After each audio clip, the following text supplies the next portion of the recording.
Day 8, I had to redo the whole upper body.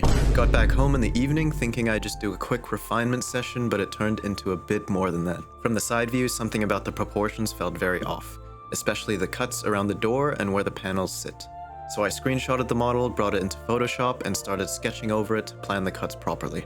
Seeing it flattened in 2D actually made everything clearer. I could immediately tell where the edges needed to flow and where the door separation should happen. But the problem was, my existing topology did not support these cuts at all. So I had to go back and redo a decent chunk of the upper body just to make the door a proper separate piece from the main shell. A little frustrating, but honestly, it makes way more sense now. Here's where it's at.